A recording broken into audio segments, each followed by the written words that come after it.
हाँ जी प्यारे साथियों, सत श्री अकाल साਰਿਆਂ ਨੂੰ।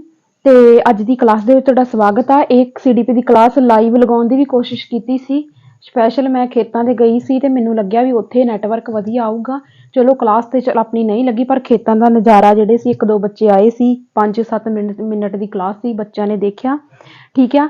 ਤੇ ਤੁਹਾਨੂੰ ਪਤਾ ਹੀ ਆ ਹਨਾ, ਜਿਹੜੇ ਤੇ ਹੁਣ ਸ਼ੁਰੂ ਤੋਂ ਮੇਰੇ ਚੈਨਲ ਦੇ ਨਾਲ ਜੁੜੇ ਆ ਹਨਾ, ਉਹਨਾਂ ਨੂੰ ਪਤਾ ਹੀ ਆ ਕਿ ਕਦੇ ਕਦੇ ਲਾਈਵ ਕਲਾਸ ਬਹੁਤ ਵਧੀਆ ਚੱਲ ਜਾਂਦੀ ਹੈ ਤੇ ਕਦੇ ਕਦੇ ਨਹੀਂ ਜਾਂਦੀ ਵਧੀਆ। ਤੇ ਪਰ ਇਹ ਆ ਵੀ ਆਪਾਂ ਟਰਾਈ ਕਰਦੇ ਰਹਿੰਦੇ ਹੁੰਦੇ ਆ। ਠੀਕ ਆ।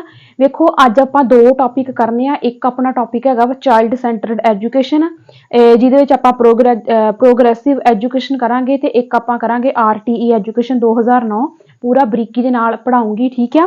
ਵੇਖੋ ਸਭ ਤੋਂ ਪਹਿਲਾਂ ਤਾਂ ਇੱਥੇ ਨਾ ਮੇਰੇ ਕੋਲ ਪਹਿਲਾਂ ਗਲਤੀ ਨਾਲ ਦੱਸਿਆ ਗਿਆ ਸੀ, ਰਾਈਟ ਟੂ ਐਜੂਕੇਸ਼ਨ ਜਿਹੜਾ ਹੈਗਾ ਨਾ, ਜੇਕਰ ਤੁਹਾਨੂੰ ਪੁੱਛਿਆ ਜਾਵੇ ਕਿ ਪਾਸ ਕਦੋਂ ਹੋਇਆ ਸੀ, ਪਾਸ ਇਹ 2009 ਦੇ ਵਿੱਚ ਹੋਇਆ ਸੀ, ਪਰ ਲਾਗੂ ਇਹ 1 ਅਪ੍ਰੈਲ 2010 ਨੂੰ ਹੋਇਆ ਸੀ।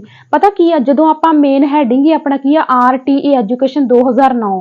ਹੁਣ ਤੁਸੀਂ ਗਲਤੀ ਕੀ ਕਰੋਗੇ, ਜੇਕਰ ਤੁਹਾਨੂੰ ਪੁੱਛਿਆ ਜਾਵੇ ਵੀ ਲਾਗੂ ਕਦੋਂ ਹੋਇਆ RTE ਐਜੂਕੇਸ਼ਨ 2009, ਤੇ ਤੁਸੀਂ ਉੱਥੋਂ ਹਿਸਾਬ ਲਾ ਕੇ ਤੁਸੀਂ ਕੀ ਟਿਕ ਲਾਓਗੇ 2009, ਪਰ ਨਹੀਂ, ਪਾਸ ਹੋਇਆ ਸੀ 2009 ਦੇ ਵਿੱਚ, ਪਰ ਲਾਗੂ 1 ਅਪ੍ਰੈਲ 2010 ਤੋਂ ਜਿਹੜਾ ਸੀ ਇਹ ਲਾਗੂ ਹੋਇਆ ਸੀ ਰਾਈਟ ਟੂ ਐਜੂਕੇਸ਼ਨ। ਠੀਕ ਹੈ, ਇਸ ਪੁਆਇੰਟ ਨੂੰ ਤੁਸੀਂ ਯਾਦ ਰੱਖਿਓ। ਉਸ ਤੋਂ ਬਾਅਦ ਪ੍ਰੋਗਰੈਸਿਵ ਐਜੂਕੇਸ਼ਨ ਬਾਰੇ ਥੋੜਾ ਜਿਹਾ ਦੇਖਦੇ ਹਾਂ। ਇਹਦੇ ਜਿਹੜੇ ਫਾਦਰ ਸੀਗੇ ਜੌਨ ਡੀਵੀ ਕੌਣ ਨੇ ਪ੍ਰੋਗਰੈਸਿਵ ਐਜੂਕੇਸ਼ਨ ਦੇ ਇਹ ਫਾਦਰ ਸੀ।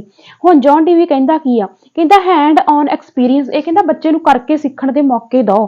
ਕਹਿੰਦਾ ਬੁੱਕਸ ਤੋਂ ਦੂਰੀ ਬਣਾਓ।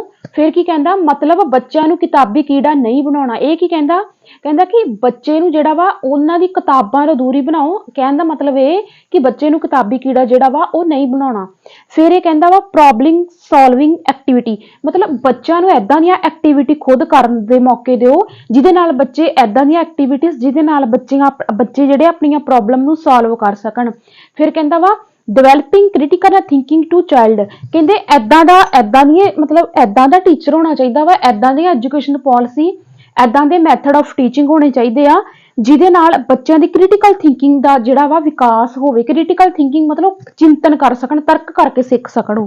ਫਿਰ ਕਹਿੰਦਾ ਵਾ ਸੋਸ਼ਲ ਸਕਿੱਲ ਡਿਵੈਲਪਿੰਗ, ਮਤਲਬ ਕਿ ਬੱਚੇ ਦੇ ਅੰਦਰ ਸਮਾਜਿਕ ਸਕਿੱਲ ਜਿਹੜੀਆਂ ਵਾ ਉਹ ਡਿਵੈਲਪ ਹੋਣੀਆਂ ਚਾਹੀਦੀਆਂ ਵਾ।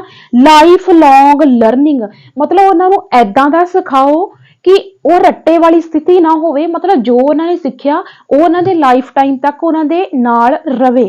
ਹੈਡ ਟੂ ਹਾਰਟ, ਮਤਲਬ ਕਿ ਬੱਚੇ ਨੂੰ ਜਿਹੜਾ ਵਾ ਹੈਡ ਟੂ ਹਾਰਟ ਸਿਖਾਉਣਾ ਵਾ, ਨਾ ਕਿ ਹਾਰਟ ਤੋਂ ਹੈਡ ਸਿਖਾਉਣਾ ਵਾ। ਇਹ ਜੌਨ ਡੀਵੀ ਦੇ ਜਿਹੜੇ ਆ ਸ਼ਬਦ ਆ, ਜੌਨ ਡੀਵੀ ਦੀਆਂ ਇਹ ਗੱਲਾਂ ਬਹੁਤ ਜ਼ਿਆਦਾ ਇੰਪੋਰਟੈਂਟ ਆ, ਸਾਨੂੰ ਪੁੱਛੀਆਂ ਜਾ ਸਕਦੀਆਂ ਪੇਪਰ ਦੇ ਵਿੱਚ। ਉਸ ਤੋਂ ਬਾਅਦ ਪ੍ਰੋਗਰੈਸਿਵ ਐਜੂਕੇਸ਼ਨ ਤੇ ਜੇ ਪੁੱਛਿਆ ਜਾਵੇ ਕਿ ਕਿਹਨੇ ਬੁੱਕ ਲਿਖੀ,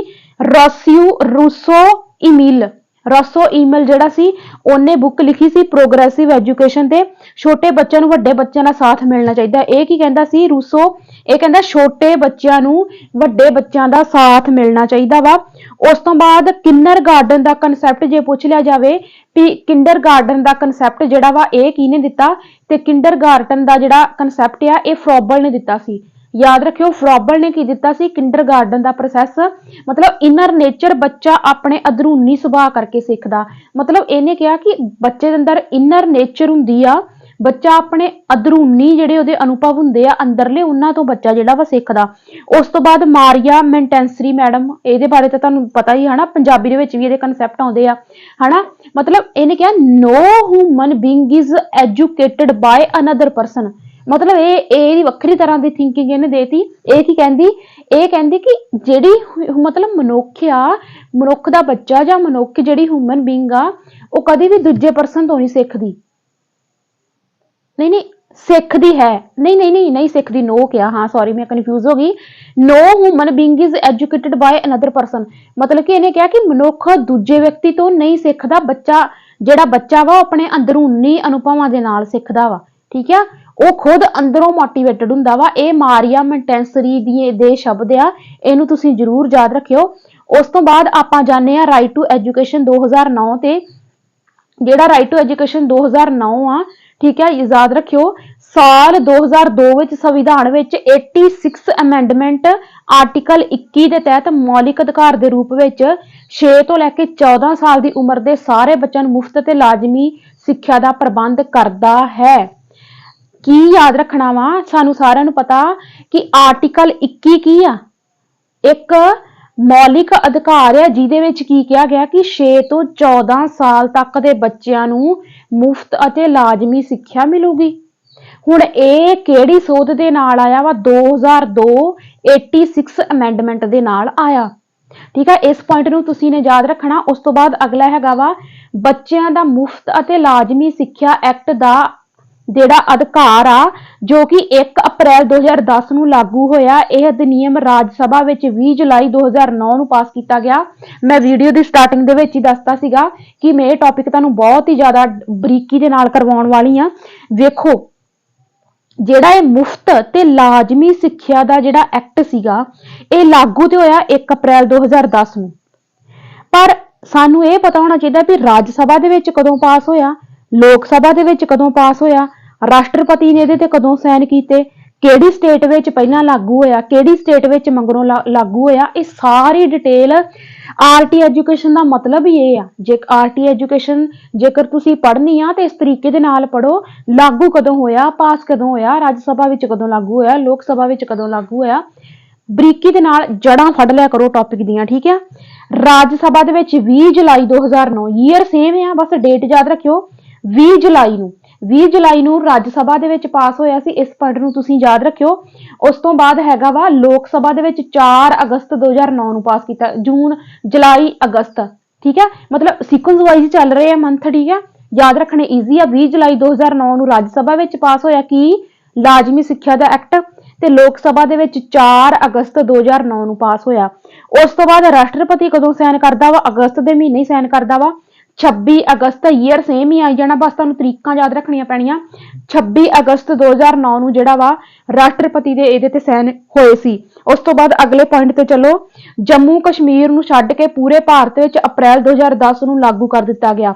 ਮਤਲਬ ਜੇ ਤੁਹਾਨੂੰ ਇਹ ਕਹਿ ਹੁਣ ਨਾ ਇਹਨਾਂ ਨੇ ਕੁਐਸਚਨ ਪਤਾ ਤੁਹਾਨੂੰ ਕਿੱਦਾਂ ਪਾਉਣਾ ਕਿ ਜਿਹੜਾ ਲਾਜ਼ਮੀ ਸਿੱਖਿਆ ਦਾ ਅਧਿਕਾਰ ਹੀਗਾ 2010 ਅਪ੍ਰੈਲ 2010 ਨੂੰ ਭਾਰਤ ਦੇ ਸਾਰੇ ਸੂਬਿਆਂ ਦੇ ਵਿੱਚ ਲਾਗੂ ਕਰ ਦਿੱਤਾ ਗਿਆ।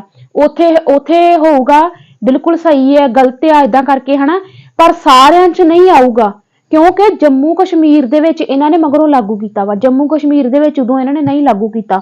ਠੀਕ ਹੈ, ਕਹਿੰਦੇ ਜੰਮੂ ਕਸ਼ਮੀਰ ਵਿੱਚ 31 ਅਕਤੂਬਰ 2019 ਨੂੰ ਲਾਗੂ ਹੋਇਆ ਸੀ। ਕਿੰਨਾ ਲੇਟ ਜਾ ਕੇ ਵੇਖੋ ਕਿੰਨੇ ਸਾਲ ਬਣਦੇ ਆ, 10 ਤੋਂ 19 ਤੱਕ ਵੇਖ ਲਓ ਤੁਸੀਂ, ਆਪ ਹੀ ਹਿਸਾਬ ਲਾ ਲਓ ਕਿੰਨਾ ਲੇਟ ਜਿਹੜਾ ਵਾ ਲਾਗੂ ਕੀਤਾ ਗਿਆ। ਜੰਮੂ ਕਸ਼ਮੀਰ ਦੇ ਵਿੱਚ 31 ਅਕਤੂਬਰ 2019 ਨੂੰ ਪਾਸ ਹੋਇਆ ਸੀ। ਇਸ ਕਰਕੇ ਇਸ ਪੁਆਇੰਟ ਨੂੰ ਤੁਸੀਂ ਜ਼ਰੂਰ ਯਾਦ ਰੱਖਿਓ। ਠੀਕ ਹੈ, ਅਗਲਾ ਹੈਗਾ ਵਾ ਸਿੱਖਿਆ ਨੂੰ ਮੌਲਿਕ ਅਧਿਕਾਰ ਦਾ ਦਰਜਾ ਦੇਣ ਵਾਲੇ 135 ਦੇਸ਼ਾਂ ਵਿੱਚ ਭਾਰਤ ਸ਼ਾਮਿਲ ਹੋਇਆ। ਸਮਝੋ ਇਸ ਚੀਜ਼ ਨੂੰ, ਮਤਲਬ ਜਿਹੜਾ ਮੌਲਿਕ ਅਧਿਕਾਰ ਸੀ ਕਿ ਐਜੂਕੇਸ਼ਨ ਸਾਡੀ ਕੀ ਆ, ਬੱਚਿਆਂ ਨੂੰ 6 ਤੋਂ 14 ਸਾਲ ਤੱਕ ਦੇ ਬੱਚਿਆਂ ਨੂੰ ਮੁਫਤ ਤੇ ਲਾਜ਼ਮੀ ਸਿੱਖਿਆ ਦੇਣੀ ਆ, ਇੱਕ ਮੌਲਿਕ ਅਧਿਕਾਰ ਆ। ਇਹ ਮੌਲਿਕ ਅਧਿਕਾਰ ਜਿਹੜਾ ਵਾ ਪੂਰੇ ਸੰਸਾਰ ਦੇ ਵਿੱਚ, ਪੂਰੇ ਵਰਲਡ ਦੇ ਵਿੱਚ 135 ਦੇਸ਼ਾਂ ਦੇ ਵਿੱਚ ਇਹ ਸਾਰਿਆਂ ਦਾ ਮੌਲਿਕ ਅਧਿਕਾਰ ਹੈਗਾ। ਪਰ ਅੱਜ ਸਾਡਾ ਭਾਰਤ ਵੀ ਉਹਨਾਂ ਦੇਸ਼ਾਂ ਦੇ ਵਿੱਚ ਸ਼ਾਮਿਲ ਹੋ ਚੁੱਕਾ ਵਾ। ਫਿਰ ਉਸ ਤੋਂ ਬਾਅਦ ਹੈਗਾ ਮੁਫਤ ਅਤੇ ਲਾਜ਼ਮੀ ਸਿੱਖਿਆ ਦਾ ਜ਼ਿਕਰ ਰਾਜਨੀਤੀ ਦੇ ਨਿਰਦੇਸ਼ਕ ਸਿਧਾਂਤ ਦੇ ਅਧਿਨਿਯਮ 45 ਵਿੱਚ ਕੀਤਾ ਗਿਆ ਹੈ। ਮੋਸਟ ਇੰਪੋਰਟੈਂਟ ਪੁਆਇੰਟ ਦੇਖੋ, ਅਮੈਂਡਮੈਂਟ ਪੁੱਛੀ ਜਾਵੇ 2002 86 ਅਮੈਂਡਮੈਂਟ।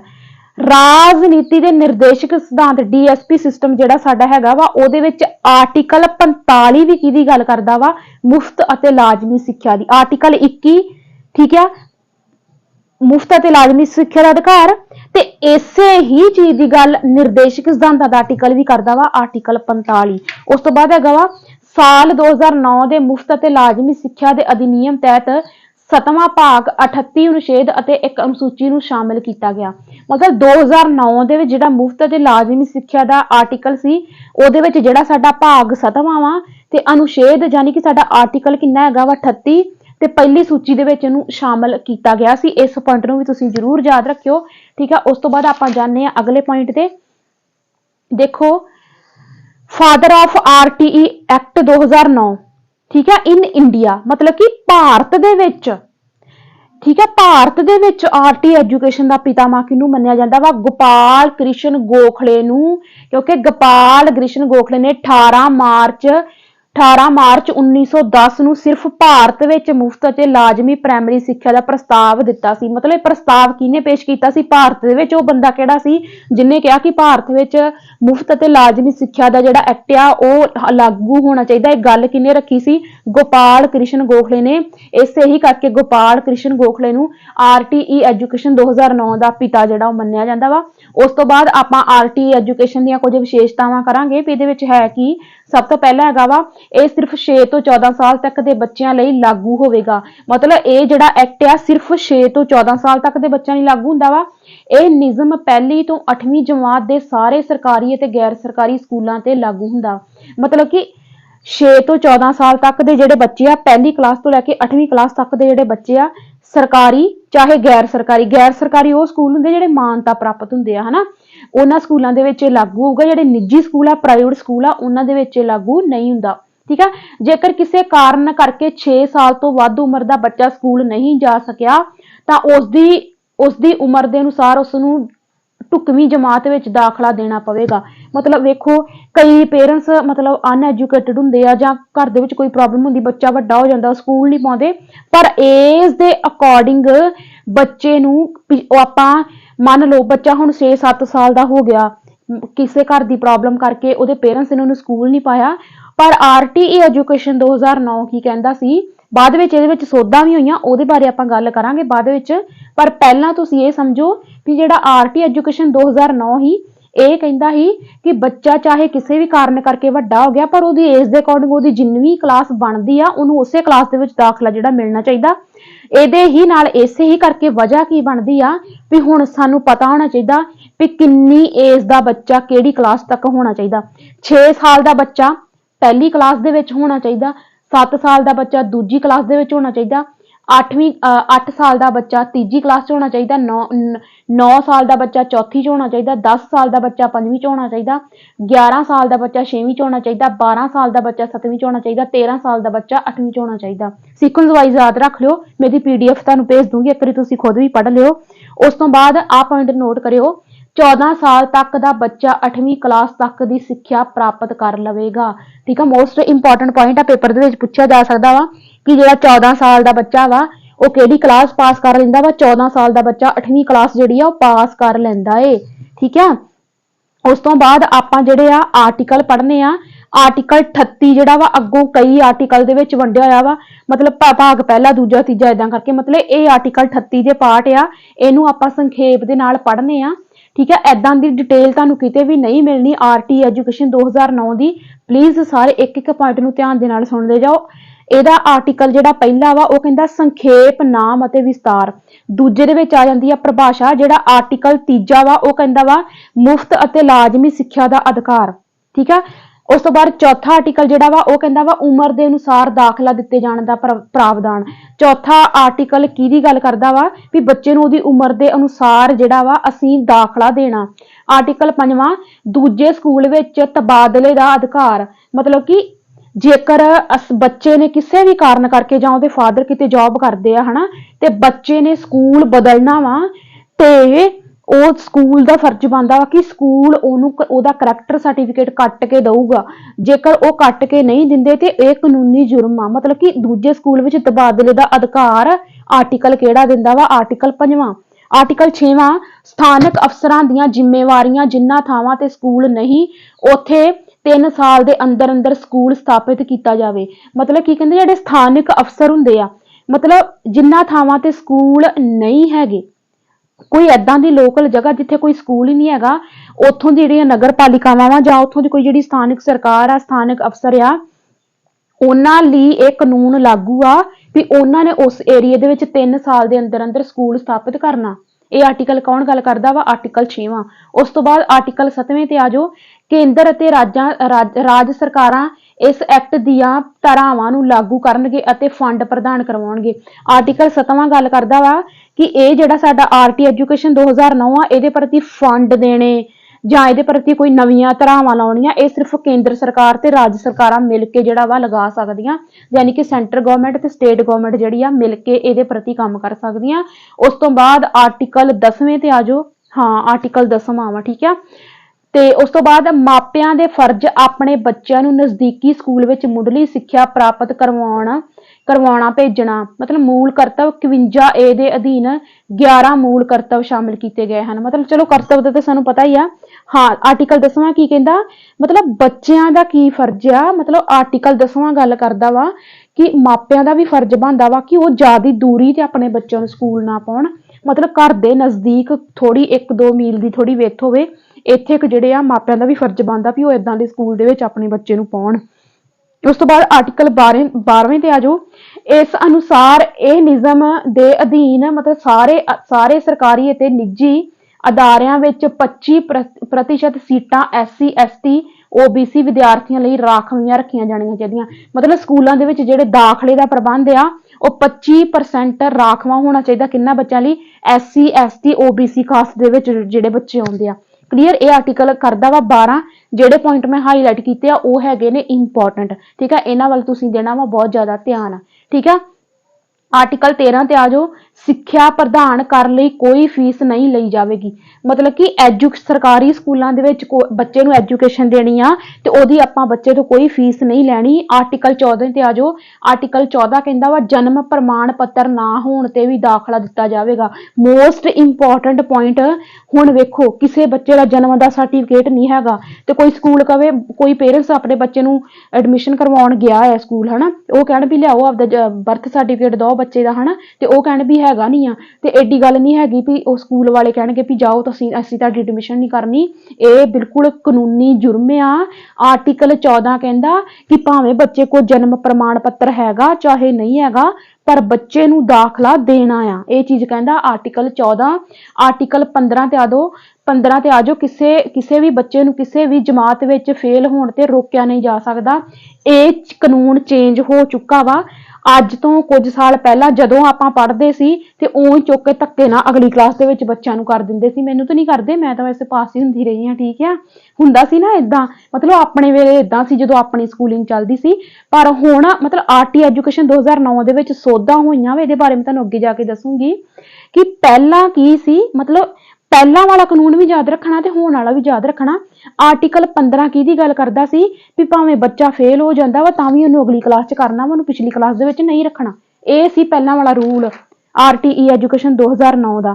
ਕਹਿੰਦੇ ਅਤੇ ਕੋਈ ਵੀ ਬੱਚਾ ਸਕੂਲ ਤੋਂ ਉਦੋਂ ਤੱਕ ਨਹੀਂ ਹਟਾਇਆ ਜਾਵੇਗਾ ਜਦੋਂ ਤੱਕ ਉਹ 8 ਸਾਲ ਤੱਕ ਦੀ ਪੜ੍ਹਾਈ ਪੂਰੀ ਨਹੀਂ ਕਰ ਲੈਂਦਾ। 8 ਸਾਲ ਮਤਲਬ ਬੱਚਾ ਜਿਹੜਾ ਵਾ 8 ਸਾਲ ਮਤਲਬ ਬੱਚਾ ਜਿਹੜਾ ਵਾ 8 ਸਾਲ ਤੱਕ, ਮਤਲਬ 8 ਸਾਲ ਉਹਦੀ ਉਮਰ ਆ, ਉਦੋਂ ਤੱਕ ਉਹਨੂੰ ਸਕੂਲੋਂ ਨਹੀਂ ਹਟਾਇਆ ਜਾ ਸਕਦਾ ਕਿਸੇ ਵੀ ਕਾਰਨ ਕਰਕੇ। ਆ ਗਿਆ ਨਾ ਉਹੀ ਪੁਆਇੰਟ ਜਿਹੜਾ ਮੈਂ ਤੁਹਾਨੂੰ ਪਿੱਛੇ ਦੱਸ ਕੇ ਗਈ। ਨਵੇਂ ਨਿਯਮ ਤਹਿਤ ਹਰ ਬੱਚੇ ਨੂੰ ਸਥਿਤੀਆਂ ਅਨੁਸਾਰ ਰੋਕਿਆ ਜਾ ਸਕਦਾ ਵਾ। ਮਤਲਬ ਇਹ ਸੋਧ ਹੋਈ ਆ ਆਰਟੀ ਐਜੂਕੇਸ਼ਨ 2009 ਦੇ ਵਿੱਚ। ਮਤਲਬ ਇਹਨਾਂ ਨੇ ਸੋਧ ਕੀ ਕਰਤੀ ਵੀ ਜੇਕਰ ਬੱਚਾ ਫੇਲ ਹੋ ਜਾਂਦਾ ਵਾ ਤੇ ਉਹਨੂੰ ਪਿਛਲੀ ਕਲਾਸ ਦੇ ਵਿੱਚ ਰੋਕਿਆ ਜਾ ਸਕਦਾ ਏ। ਕਲੀਅਰ। ਉਸ ਤੋਂ ਬਾਅਦ ਆਰਟੀਕਲ 17 ਤੇ ਆ ਜਾਓ। ਬੱਚਿਆਂ ਦੀ ਸਰੀਰਕ ਸਜ਼ਾ ਅਤੇ ਮਾਨਸਿਕ ਪੀੜਾ ਦਾ ਵਿਰੋਧ ਕਰਦਾ। ਆਰਟੀਕਲ 17 ਕਹਿੰਦਾ ਵੀ ਬੱਚੇ ਤੇ ਡੰਡਾ ਬਿਲਕੁਲ ਨਹੀਂ ਮਾਰਨਾ। ਪਹਿਲਾਂ ਹੁੰਦੇ ਨਾ ਆਪਣੇ ਵੇਲੇ ਤੂਤ ਤਾਤ ਦੀਆਂ ਸੋਟੀਆਂ ਕੱਢ ਕੇ ਰੱਖਦੇ ਹੀ, ਹੁਣ ਬਿਲਕੁਲ ਨਹੀਂ, ਹਨਾ। ਇਹ ਚੀਜ਼ ਬਿਲਕੁਲ ਨਹੀਂ, ਹਨਾ। ਇਹ ਬਿਲਕੁਲ ਇਹਦੀ ਗੱਲ ਮਤਲਬ ਫਿਜ਼ੀਕਲ ਪਨਿਸ਼ਮੈਂਟ ਬੱਚੇ ਨੂੰ ਨਹੀਂ ਦੇਣੀ। ਇਹ ਆਰਟੀਕਲ 17 ਗੱਲ ਕਰਦਾ ਵਾ। ਆਰਟੀਕਲ 18 ਤੇ ਆ ਜਾਓ। ਮਾਨਤਾ ਪ੍ਰਾਪਤ ਪੱਤਰ ਤੋਂ ਬਿਨਾਂ ਕੋਈ ਸਕੂਲ ਸਥਾਪਿਤ ਨਹੀਂ ਕੀਤਾ ਜਾ ਸਕਦਾ। ਕੋਈ ਵੀ ਆਪਾਂ ਸਕੂਲ ਸਥਾਪਿਤ ਕਰਨਾ ਵਾ ਉਹਦੇ ਲਈ ਆਪਾਂ ਨੂੰ ਮਾਨਤਾ ਪ੍ਰਮਾਣ ਪੱਤਰ ਲੈਣਾ ਪਊਗਾ ਵੀ ਮੈਨੂੰ ਮਾਨਤਾ ਮਿਲੀ, ਮੈਂ ਤਾਂ ਸਕੂਲ ਖੋਲਣ ਲੱਗਾ ਵਾਂ। ਜਦ ਤੱਕ ਸਾਨੂੰ ਮਾਨਤਾ ਨਹੀਂ ਮਿਲਦੀ ਅਸੀਂ ਕੋਈ ਸਕੂਲ ਨਹੀਂ ਖੋਲ ਸਕਦੇ। ਇਹਦੀ ਗੱਲ ਕਰਦਾ ਵਾ ਆਰਟੀਕਲ 18। ਉਸ ਤੋਂ ਬਾਅਦ ਆਰਟੀਕਲ 21 ਤੇ ਆ ਜਾਓ। ਹਰੇਕ ਸਕੂਲ ਵਿੱਚ ਇੱਕ ਸਕੂਲ ਪ੍ਰਬੰਧਨ ਕਮੇਟੀ ਦਾ ਗਠਨ ਕੀਤਾ ਜਾਵੇਗਾ। ਜਿਸ ਕਮੇਟੀ ਦਾ ਗਠਨ ਕੀਤਾ ਜਾਵੇਗਾ ਮਤਲਬ 75% ਸਰਪ੍ਰਸਤ ਮਰਦ ਅਤੇ 50% ਔਰਤਾਂ ਦੀ ਭਾਗੀਦਾਰੀ ਹੋਵੇਗੀ। ਮਤਲਬ ਕੀ ਕਹਿੰਦੇ, ਆਰਟੀਕਲ 21 ਬਹੁਤ ਜ਼ਿਆਦਾ ਇੰਪੋਰਟੈਂਟ ਆ। ਇਹ 21 ਆ, ਦੂਜਾ 21 ਇਹ ਆ। ਠੀਕ ਹੈ, ਜਿਹੜਾ ਲਾਜ਼ਮੀ ਸਿੱਖਿਆ ਦੀ ਗੱਲ ਕਰਦਾ ਵਾ। ਆਰਟੀਕਲ 21 ਜਿਹੜਾ ਕੱਲਾ 21 ਆ ਉਹ ਕਹਿੰਦਾ ਵਾ ਕਿ ਸਕੂਲਾਂ ਦੇ ਵਿੱਚ ਇੱਕ ਸੰਗਠਨ, ਇੱਕ ਕਮੇਟੀ ਬਣਾਈ ਜਾਣੀ ਚਾਹੀਦੀ ਆ ਜਿਹਦੇ ਵਿੱਚ 75% ਸੰਖਿਆ ਮਰਦਾਂ ਦੀ ਤੇ 50% ਜਿਹੜੀ ਆ ਔਰਤਾਂ ਦੀ ਸੰਖਿਆ ਹੋਣੀ ਚਾਹੀਦੀ ਹੈ। ਇਹ ਆਰਟੀਕਲ 21 ਗੱਲ ਕਰਦਾ। ਠੀਕ ਆ। ਉਸ ਤੋਂ ਬਾਅਦ ਹੈਗਾ ਵਾ ਆਪਣਾ ਅਗਲਾ ਆਰਟੀਕਲ, ਪਤਾ ਨਹੀਂ ਕਿੰਨਾ ਲਿਖਿਆ ਆ, 11 शायद 11 ही आ। ਇਹਦਾ ਨਾ ਮੈਨੂੰ ਥੋੜਾ ਜਿਹਾ ਡਾਊਟ ਆ, ਪਤਾ ਨਹੀਂ 11 ਹੀ ਆ ਸ਼ਾਇਦ। ਠੀਕ ਹੈ, ਮੈਂ ਕਨਫਰਮ ਕਰਕੇ ਟੈਲੀਗ੍ਰਾਮ ਤੇ ਇਹਦੀ ਇਨਫੋਰਮੇਸ਼ਨ ਜਾਂ ਕਮੈਂਟ ਸੈਕਸ਼ਨ ਦੇ ਵਿੱਚ ਮੈਂ ਪਿੰਨ ਕਰ ਦੂੰਗੀ ਮੈਸੇਜ। ਠੀਕ ਹੈ, ਥੋੜਾ ਜਿਹਾ ਡਾਊਟ ਆ, ਪਤਾ ਨਹੀਂ ਕੀ ਲਿਖਿਆ ਵਾ, 11 ਹੀ ਆ ਸ਼ਾਇਦ। ਪੂਰਵ ਸਕੂਲ ਲਈ ਸਿੱਖਿਆ ਲਈ ਉਚਿਤ ਪ੍ਰਬੰਧ ਤੇ 3 ਤੋਂ 6 ਸਾਲ ਦੇ ਬੱਚਿਆਂ ਲਈ ਸਿੱਖਿਆ ਦਾ ਪ੍ਰਬੰਧ। ਮਤਲਬ ਕਿ 3 ਤੋਂ ਲੈ ਕੇ 6 ਸਾਲ ਤੱਕ ਦੇ ਬੱਚਿਆਂ ਦੀ ਸਿੱਖਿਆ ਦਾ ਵਿਸ਼ੇਸ਼ ਪ੍ਰਬੰਧ ਕਰਨਾ ਵਾ। ਪੂਰਵ ਸਕੂਲ ਮਤਲਬ ਪ੍ਰਾਇਮਰੀ ਸਕੂਲ ਦੀ ਗੱਲ ਕਰ ਰਹੇ ਆ। ਠੀਕ ਹੈ, ਆਰਟੀਕਲ 11 ਹੀ ਆਏ। ਠੀਕ ਹੈ, ਉਸ ਤੋਂ ਬਾਅਦ ਆ ਜਾਓ ਆਰਟੀਕਲ 25 ਤੇ ਵਿਦਿਆਰਥੀ ਅਤੇ ਅਨੁਪਾਤ। ਇਹ ਬਹੁਤ ਜ਼ਿਆਦਾ ਇੰਪੋਰਟੈਂਟ ਆ। ਜਿਹੜਾ ਆਰਟੀਕਲ 25 ਆ, ਇਹ ਸਾਨੂੰ ਦੱਸਦਾ ਕਿ ਕਿੰਨੇ ਵਿਦਿਆਰਥੀਆਂ ਦੇ ਪਿੱਛੇ ਕਿੰਨੇ ਟੀਚਰ ਹੋਣੇ ਚਾਹੀਦੇ ਆ। ਕਹਿੰਦੇ ਪ੍ਰਾਇਮਰੀ 1st ਤੋਂ 5th ਕਲਾਸ ਅਧਿਆਪਕ ਅਤੇ ਸਿਖਿਆਰਥੀ ਦਾ ਅਨੁਪਾਤ 1:30 ਤੋਂ ਵੱਧ ਨਹੀਂ ਹੋਣਾ ਚਾਹੀਦਾ। 1:30 ਦਾ ਮਤਲਬ ਕੀ ਆ ਕਿ 30 ਬੱਚੇ ਆ ਤੇ ਇੱਕ ਅਧਿਆਪਕ। ਮਤਲਬ ਪ੍ਰਾਇਮਰੀ 1st ਤੋਂ ਲੈ ਕੇ ਮਤਲਬ ਪਹਿਲੀ ਕਲਾਸ ਤੋਂ ਲੈ ਕੇ 5ਵੀਂ ਕਲਾਸ ਤੱਕ ਜਿਹੜੀ ਸਾਡੀ ਪ੍ਰਾਇਮਰੀ ਐਜੂਕੇਸ਼ਨ ਆ, ਉਹਦੇ ਵਿੱਚ 30 ਬੱਚਿਆਂ ਦੇ ਪਿੱਛੇ ਇੱਕ ਅਧਿਆਪਕ ਹੋਣਾ ਚਾਹੀਦਾ। ਉਸ ਤੋਂ ਬਾਅਦ ਜੇਕਰ ਆਪਾਂ ਅਪਰ ਪ੍ਰਾਇਮਰੀ ਲੈਵਲ ਦੀ ਗੱਲ ਕਰਦੇ ਹਾਂ, ਮਤਲਬ 6ਵੀਂ ਤੋਂ ਲੈ ਕੇ 8ਵੀਂ ਕਲਾਸ ਤੱਕ, ਤੇ ਉਹਦੇ ਵਿੱਚ 35 ਬੱਚਿਆਂ ਦੇ ਪਿੱਛੇ ਇੱਕ ਅਧਿਆਪਕ ਹੋਣਾ ਚਾਹੀਦਾ। Point clear? ਬਹੁਤ ਜ਼ਿਆਦਾ ਬਰੀਕੀ ਕਰਵਾ ਰਹੀ ਹਾਂ ਆਰਟੀ ਐਜੂਕੇਸ਼ਨ 2009 ਦੀ। ਠੀਕ ਆ, ਮਤਲਬ ਅਪਰ ਪ੍ਰਾਇਮਰੀ ਲੈਵਲ 35 ਬੱਚਿਆਂ ਦੇ ਪਿੱਛੇ ਇੱਕ ਅਧਿਆਪਕ, ਪ੍ਰਾਇਮਰੀ ਜਿਹੜਾ ਲੈਵਲ ਆ ਉੱਥੇ 30 ਬੱਚਿਆਂ ਦੇ ਪਿੱਛੇ ਇੱਕ ਅਧਿਆਪਕ। ਉਸ ਤੋਂ ਬਾਅਦ ਮੈਂ ਤੁਹਾਨੂੰ ਹੋਰ ਬਰੀਕੀ ਦੇ ਨਾਲ ਕਰਾਉਂਗੀ। ਵਿਦਿਆਰਥੀ 40 ਵਿਦਿਆਰਥੀਆਂ ਦੇ ਪਿੱਛੇ ਇੱਕ ਅਧਿਆਪਕ ਹੋਣਾ ਚਾਹੀਦਾ ਵਾ। 60 ਵਿਦਿਆਰਥੀਆਂ ਦੇ ਪਿੱਛੇ 2 ਅਧਿਆਪਕ ਹੋਣੇ ਚਾਹੀਦੇ ਆ। 61 ਤੋਂ ਲੈ ਕੇ 90 ਤੱਕ ਜਿਹੜੇ ਵਿਦਿਆਰਥੀ ਆ, ਉਹਨਾਂ ਦੇ ਪਿੱਛੇ 3 ਅਧਿਆਪਕ ਹੋਣੇ ਚਾਹੀਦੇ ਆ। 90 ਤੋਂ ਲੈ ਕੇ 120 ਤੱਕ ਜੇ ਸਟੂਡੈਂਟ ਆ ਤੇ 4 ਅਧਿਆਪਕ ਹੋਣੇ ਚਾਹੀਦੇ ਆ। 121 ਤੋਂ ਲੈ ਕੇ 150 ਤੱਕ ਜੇਕਰ ਬੱਚੇ ਆ ਤੇ 5 ਅਧਿਆਪਕ ਹੋਣੇ ਚਾਹੀਦੇ ਆ। ਜੇਕਰ 150 ਤੋਂ ਲੈ ਕੇ 200 ਤੱਕ ਬੱਚਿਆਂ ਦੀ ਸੰਖਿਆ ਵਾ, 5 ਅਧਿਆਪਕ ਹੋਣੇ ਲਾਜ਼ਮੀ ਤੇ ਇੱਕ ਹੈਡਮਾਸਟਰ ਹੋਣਾ ਲਾਜ਼ਮੀ ਆ। Point clear? ਉਸ ਤੋਂ ਬਾਅਦ ਆਪਾਂ 6ਵੀਂ ਤੋਂ 8ਵੀਂ ਤੱਕ ਦੇ ਬੱਚਿਆਂ ਦੀ ਕੁਝ ਖਾਸ ਗੱਲ ਕਰਾਂਗੇ।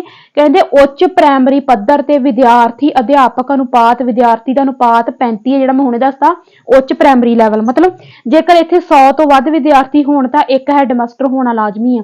ਮਤਲਬ ਜੇਕਰ 100 ਤੋਂ ਵੱਧ ਵਿਦਿਆਰਥੀ ਆ ਤੇ ਇੱਕ ਹੈਡਮਾਸਟਰ ਹੋਣਾ ਸਕੂਲ ਦੇ ਵਿੱਚ ਜ਼ਰੂਰ ਲਾਜ਼ਮੀ ਆ। ਜਮਾਤ ਵਿੱਚ ਘੱਟ ਤੋਂ ਘੱਟ ਇੱਕ ਵਿਗਿਆਨ ਗਣਿਤ ਅਧਿਆਪਕ, ਮਤਲਬ ਇੱਕ ਸਾਇੰਸ ਦਾ ਟੀਚਰ, ਇੱਕ ਮੈਥ ਦਾ ਟੀਚਰ, ਇੱਕ SST ਦਾ ਟੀਚਰ ਤੇ ਇੱਕ ਭਾਸ਼ਾ ਦਾ ਟੀਚਰ ਹੋਣਾ ਲਾਜ਼ਮੀ ਹੈ। RTE ਐਜੂਕੇਸ਼ਨ 2009 ਦੇ ਅਕੋਰਡਿੰਗ। ਇਹ ਸੀ RTE ਐਜੂਕੇਸ਼ਨ 2009। ਬਹੁਤ ਹੀ ਬਰੀਕੀ ਦੇ ਨਾਲ ਕਰਵਾਇਆ। ਇੱਕ ਪੁਆਇੰਟ ਬਹੁਤ ਜ਼ਿਆਦਾ ਇੰਪੋਰਟੈਂਟ ਆ। ਕਮੈਂਟ ਕਰਕੇ ਦੱਸਣਾ ਤੁਹਾਨੂੰ ਇਹ CDP ਦੀ ਕਲਾਸ ਕਿੰਨੀ ਕੁ ਜ਼ਿਆਦਾ ਵਧੀਆ ਲੱਗੀ। ਤੇ ਐਦਾਂ ਦੇ ਇੰਪੋਰਟੈਂਟ ਟੌਪਿਕ ਆਪਾਂ ਕਰਦੇ ਜਾਣੇ ਆ CDP ਦੇ। ਠੀਕ ਆ, ਤੇ ਇਹਦੀ PDF ਜਿਹੜੀ ਆ ਟੈਲੀਗ੍ਰਾਮ ਤੇ ਤੁਹਾਨੂੰ ਮਿਲੂਗੀ। ਜਿਨ੍ਹਾਂ ਬੱਚਿਆਂ ਨੇ ਟੈਲੀਗ੍ਰਾਮ ਜੁਆਇਨ ਨਹੀਂ ਕੀਤਾ, ਇਸੇ ਹੀ ਵੀਡੀਓ ਦੇ ਡਿਸਕ੍ਰਿਪਸ਼ਨ ਦੇ ਵਿੱਚ ਜਿਹੜਾ ਵਾ ਲਿੰਕ ਪਿਆ ਮੇਰੇ ਟੈਲੀਗ੍ਰਾਮ ਦਾ, ਉੱਥੇ ਜਾ ਕੇ ਤੁਸੀਂ ਸਿੱਧਾ ਮੇਰੇ ਟੈਲੀਗ੍ਰਾਮ ਤੇ ਜੁਆਇਨ ਜਿਹੜਾ ਹੋ ਸਕਦੇ ਹੋ। ਸੋ ਦੇਰੀ ਨਾ ਕਰੋ, ਕਿਉਂਕਿ ਜੋ ਵੀ ਮੈਂ ਕਲਾਸ ਦੇ ਵਿੱਚ ਮਟੀਰੀਅਲ ਕਰਵਾਉਣੀ ਆ, ਉਹ ਹਰ ਇੱਕ ਚੀਜ਼ ਦੀ PDF ਜਿਹੜੀ ਆ ਫ੍ਰੀ ਦੇ ਵਿੱਚ ਬਿਲਕੁਲ ਟੈਲੀਗ੍ਰਾਮ ਤੇ ਪ੍ਰੋਵਾਈਡ ਕੀਤੀ ਜਾਂਦੀ ਆ। ਸੋ ਤੁਸੀਂ ਟੈਲੀਗ੍ਰਾਮ ਵੀ ਜ਼ਰੂਰ ਜੁਆਇਨ ਕਰ ਲੈਣਾ। ਤੇ ਮਿਲਦੇ ਆ ਆਪਾਂ ਅਗਲੀ ਕਲਾਸ ਦੇ ਵਿੱਚ। ਸਤਿ ਸ਼੍ਰੀ ਅਕਾਲ ਸਾਰਿਆਂ ਨੂੰ।